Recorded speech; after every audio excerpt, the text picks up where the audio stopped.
Today we're going to talk about electric potential. I just wanted to remind you that this is the Earth. It has a gravitational field, and everywhere on the gravitational field, things with mass are being pulled to the center of the Earth. Let's imagine you carry your wonderful, wonderful physics book to the top of this incredibly tall, the tallest building in the world, building. Like that.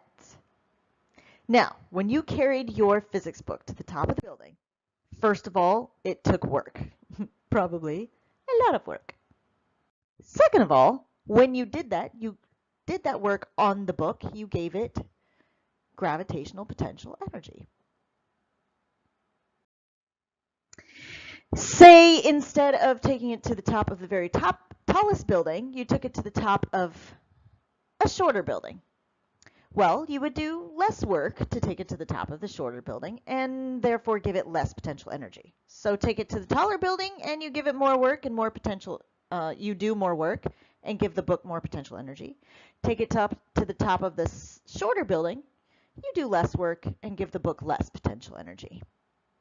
Good? The farther you take the book from the center of the Earth, in other words, the higher you take it, the more work you do and the more potential energy you give the book. Let's go back to the idea of a force field. For electricity and gravity, a force field exists. In the case of gravity, work is required to lift your physics book, for instance, against the gravitational field of the Earth, and you give it gravitational potential energy in doing so.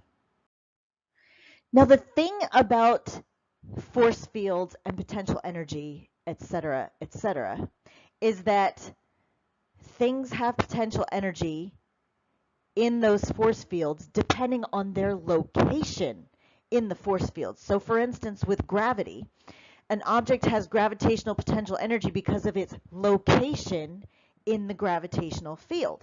In the bookcase, we're talking about the gravitational field of the Earth. Now let's talk about the electric force. We have a charged sphere here. So imagine we have a sphere with lots of positive charge on it. And then we bring another charge close to that sphere. So what do we know about charges? These are both like charges. Positive charges on the big sphere, positive charge on the little charged object. Well, we know that the charged sphere and charged particle repel each other, like charges repel, so they repel. Now imagine that you were able to push that little charged particle closer to the charged sphere. Well, since they want to repel each other, by you pushing the charged particle closer, you just did work to push that charged particle closer to the charged sphere. That took some work. What we can say is that you did work to push the charged particle against the electric field of the sphere. So here we can talk about electric potential energy. A charged object has potential energy because of its location in an electric field, just like an object with mass had gravitational potential energy in a certain location of a gravitational field. So with electric potential energy, work is required to push a charged particle against the electric field of a charged body. And this work changes the electric potential energy of the charged particle. When the charged particle is further away from the charged sphere, it has less potential energy. And if you push it closer, it has more potential energy. So again, it has different electric potential energy depending on the location in the electric field. What would happen, by the way, if we let go of that charged particle after pushing it closer to the big charged sphere? Dun, dun, dun. What would happen? You can get a hint by thinking about doing work on your physics book, taking it to the top of the very tall building, and then dropping it. What would happen to the physics book? You gave it potential energy by doing work on it, carrying it to the top of the building. And then if you dropped it, well, that potential energy would be turned into kinetic energy. Same thing happens here. that potential energy of the charge turns into kinetic energy, or we can say that the stored energy turns into moving energy. So if you let go of that charge, it's going to zoom away from the charged sphere. So electric potential energy is just like gravitational potential energy in the sense that the energy a particle possesses by virtue, it's the energy a particle possesses by virtue of its location in an electric field. Now, why take one book when you could take 2 books to the top of this enormously tall building? If you take 2 books to the top of this enormously tall building, you will do twice the work because you will carry twice the mass. And by doing twice the work on these books, you will give them twice the potential energy. Gravitational potential energy, that is. So twice the mass, twice the work, and you give the books twice the gravitational potential energy. Just wanted to point out that GPE here stands for gravitational potential energy. Now, why take 2 books when you could take 3 books to the top of this enormously tall building? So if you take 3 books, you'll do 3 times the work because you took 3 times the mass, and you'll give the books 3 times the gravitational potential energy. You'll have 3 times the gravitational potential energy on your hands. We can do exactly the same thing when we're talking about the electric force. Why push one charge when you could push 2 charges close to this positively charged sphere? If you do that, if you push twice the charge, you'll do twice the work, and you'll have twice the electric potential energy on your hands. And why stop at 2 charges? Why push 2 charges when you could push 3 charges close to the big positively charged sphere? 3 times the charge, you'll do 3 times the work, and it'll be 3 times the fun. Just kidding. 3 times the electric potential energy. Now, the reason we're doing this kind of fun, silly exercise is that we want to introduce the quantity electric potential. Electric potential is defined as potential energy per charge. Written mathematically, here's what it is. Electric potential is equal to electric potential energy per charge, or electric potential energy divided by charge. So again, electric potential is defined as electric potential energy divided by charge. Let's go back to the situation where we have the big positively charged sphere. On the left-hand side of this slide is the situation where we have twice the charge that we're pushing towards the big positively charged sphere. So we do twice the work and have twice the electric potential energy. On the right side of the slide, we push 3 times the charge toward the big positively charged sphere. So we do 3 times the work and have 3 times the electric potential energy. Now, if we apply the concept of electric potential to these 2 situations, look what happens. On the left side, the electric potential is equal to 2 times the electric potential energy. Remember, we had twice the electric potential energy because we had twice the charge. And then we divide it by the total amount of charge we are pushing towards the big positively charged sphere, which was 2 times the charge.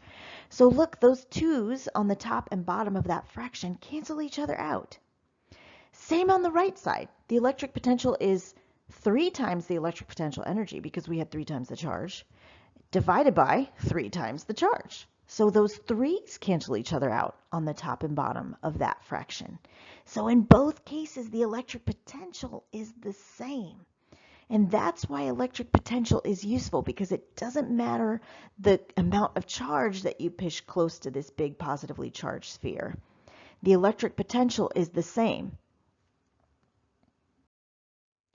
In other words, the electric potential energy depends on the amount of charge at the location marked by the gray X on this slide. But the electric potential does not. And that's what's so useful about electric potential. It doesn't depend on the amount of charge at a certain location. It just depends on the location. So each location in space can be given an amount of electric potential. So let's look at that location marked by the cute little gray X in the last slide. At that location, whether you have one charge, like in this slide, whether you have two charges, like in this slide,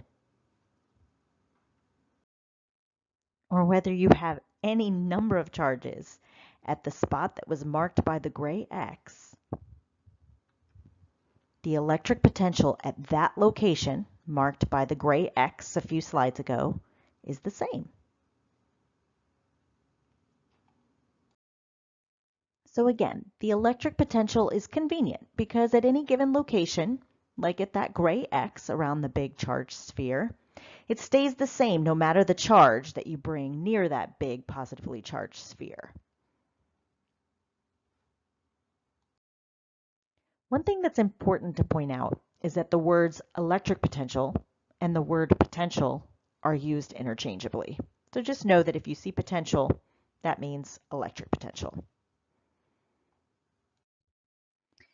And just in case you missed it, we just introduced a new quantity. So there's a question you can ask. Can I hear that question? I'm so glad you asked. What's the unit? Oh, I'm so glad you asked. The unit of electric potential is the volt, named after the car. Just kidding. It's named after Alessandro Volta, who was an Italian physicist who lived in the 17 and 1800s. Okay, so now that we know that the unit of potential is volt, let's figure out what a volt is equal to. Remember, electric potential is equal to electric potential energy divided by charge. So, pop quiz, what's the unit of energy? Hint, here is a cute little hint. What are those? Yes, those are joules. The unit of energy is a joule. The SI unit of energy is a joule. I know it's spelled differently than the joules that I just showed you, but it was just a funny hint. Pop quiz number 2. What's the unit of charge? Here's a hint. Coulomb. The unit of charge is a coulomb. Now let's go back to the definition of electric potential. Electric potential is equal to electric potential energy divided by charge. Now we know the unit of electric potential energy. Anytime you have any kind of energy, the SI unit is joule. And the unit of charge we just remembered is coulomb. So 1 volt is equal to 1 joule divided by 1 coulomb. So a volt is equal to a joule per coulomb. Just like this. 1 volt is 1 joule per coulomb. Now that we have a unit for electric potential, let's go back and look at that location business stuff. In an electric field, every location has a value of potential, whether there's a charge there or not. Remember that gray X a few slides ago? At that location, there was a certain value of potential. Whether we had a charge there or not, we could have 1 charge, 2 charges, any number of charges. The electric potential at that gray X was the same. Here's our positively charged sphere, and there's the gray X. Let's say at that gray X, the value of potential there is 3 volts. Well, a little further away, the value of the potential will be different. Let's say 2 volts. And a little further away, the value of the potential will be 1 volt. So at each location, there's a different value of the electric potential, whether we have a charge there or not. Let's get a feel for the size of the units of potential and charge. 1 electron has 1.6 times 10 to the minus 19 coulombs. So look at that carefully. That's 10 to the minus 19 coulombs. That's a very, very small amount of charge. If you have 1 coulomb of charge, then you have 6.25 times 10 to the 18 electrons. That's a lot of electrons. That's basically a 6 with 18 zeros behind it. So 1 coulomb of charge means you have a lot of electrons. Here it is said again, 1 coulomb is a lot of charge. So just to give you a feel for the units. Again, 6 times 10 to the 18 electrons. Now, a high voltage doesn't automatically mean a lot of energy. It's only a lot of energy if the charge is big.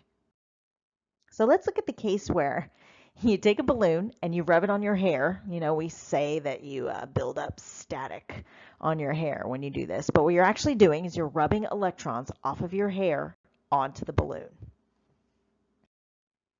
When you do that, when you rub electrons onto the balloon from your hair, the balloon actually has several thousand volts. So at different locations around the balloon, it's somewhere around several thousand volts. But remember, electric potential is equal to electric potential energy divided by charge. So doing a teensy bit of rearranging, just a little algebra here, we get that the electric potential energy is equal to the electric potential times charge. So the electric potential energy is equal to the electric potential times charge. If the potential is at several thousand volts, which, you know, sounds really big and is big, if the charge is less than a millionth of a coulomb, which it is in this situation with the hair and the balloon, then the electric potential energy is pretty small. All right, so even if you have a big number for the potential, since the charge is so tiny, less than a millionth of a coulomb, then the electric potential energy is also going to be small. So in that case, that's why rubbing your balloon on your hair is not so dangerous. The potential is big, but the charge is so small that the potential energy is small. A high voltage means a lot of energy only if a lot of charge is involved. And that is not the case when you rub a balloon on your hair. There is not a lot of charge involved. Okay, now we're going to talk about something really interesting, and that's when we have a potential difference. When two places, and let's just talk about two places on a conductor, are at different electric potentials, so they have different number of volts, charge will flow from one place to the other, from one location at a certain potential to the other location at a different potential. Let's go back to the case of our charged sphere, the positively charged sphere. And we looked at a location that was at 3 volts, and a location that had a potential of 2 volts, and a location that had a potential of 1 volt. So these 3 different locations are at different electric potentials. If we connect 2 of those locations with a conductor, like a metal wire, let's connect the 3 volt location to the 1 volt location, then charge will flow. And that is called electric current. Electric current is the flow of charge. Now, in metals, electrons move, and we call those conduction electrons. So in metals, electrons are free to move from one atom to another. And when you have a place, 2 places on a conductor, on a metal, that are at different potentials, charge will flow, and in this case, it's the electrons that flow. They move freely from one atom to another. However, in conducting fluids, like your car battery, it's actually positive ions that move. Okay, so it's not always the negative charges that move. Sometimes it's the positive charges. And that is the case in a car battery. Electric current is actually defined as the rate of flow of charge. So how fast charge flows. Psst, we just introduced another new quantity. So there's a question you can ask. What's the unit? Oh, I'm so glad you asked. The unit of electric current is the ampere. And 1 ampere means 1 coulomb per second. Now, oftentimes you'll hear people say just amp. They won't say the full word ampere. So the unit of electric current is ampere or amp. If there is 1 amp of current in one of these wires, then 1 coulomb of charge passes through the cross-section of this wire every second. That's what current is defined as. Even if current is flowing, however, I want to point out that the wire is neutral. There's the same number of positive charges as negative charges in this wire. It's just that the negative charges, the electrons in this case, because it's a metal, are moving. Okay, but the wire in total is actually electrically neutral. Now, it takes work to move a positive charge towards a positively charged sphere because we know that likes repel. So if you're trying to move a positive charge towards a positively charged sphere, it's going to take work. It takes work to move a negative charge away from a positively charged sphere because negative and positive charges attract each other. So in this case, instead of taking work to move the charge towards the positive charge sphere, it's going to take work to move the charge away from the positive charge sphere. And this is essentially what a battery does. It moves negative charges away from positive charges. And it does that for lots of charges. And that creates a difference in potential energy between the terminals of the battery. And this difference in potential energy is available to us at the terminals of the battery. Again, it's convenient to talk instead of in terms of electric potential energy, to talk in terms of electric potential energy per charge. So we'll say that there's an electric potential difference between the terminals of the battery. So one terminal has a higher electric potential, let's say the one on the left in this picture, and one terminal has a lower electric potential. And that potential difference is available for us to use. So if we have a battery and we connect a wire, one end of the wire to one terminal of the battery, the other end of the wire to the other terminal of the battery, charge will flow. We just connected a conductor to 2 points that have different electric potential. And when you do that, charge will flow. And that battery kind of acts as an electrical pump, providing electrical pressure to keep that charge flowing around the conductor. Now I just want to get some terminology straight. The words potential difference are used interchangeably with the word voltage.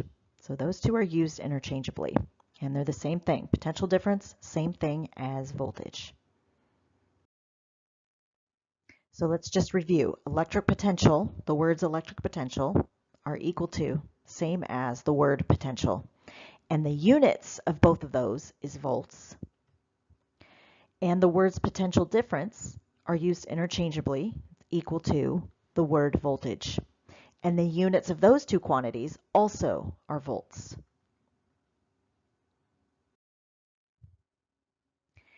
There are different sources of potential difference or we could use the word voltage. One is batteries, and there are lots of different kinds of batteries. And the other is generators. So both of these things are sources of potential difference or sources of voltage. A generator is something that turns motion into electric potential energy difference, or it turns motion into electric potential difference. All right, here's a picture of, I actually think this might be a boat battery, but maybe it's a car battery. And a car battery is needed to start a gasoline car. It provides 12 volts of electrical pressure to a circuit connected across its terminals. So the lights in your car, the instruments that maybe are shown at the front dashboard of the car, those are all connected to the car battery, the 12 volts of electrical pressure provided by the car battery. Here's a picture of some AA batteries that you've probably seen around and used in various toys or appliances. These batteries provide 1.5 volts of electrical pressure. If you look really carefully, you can see a 1.5 V at the bottom of these batteries. You have to look really, really closely, but if you look on a AA battery, you'll see 1.5 V, and that means it provides 1.5 volts of electrical pressure across its terminals. This square-looking battery, which you've probably also seen around, provides 9 volts of electrical pressure. You can see a 9 there on the side of the battery, followed by a V. That means it provides 9 volts of electrical pressure. So the difference in potential between its two terminals is 9 volts. That's the end. Now you know about potential, potential difference, current, and batteries. Bye.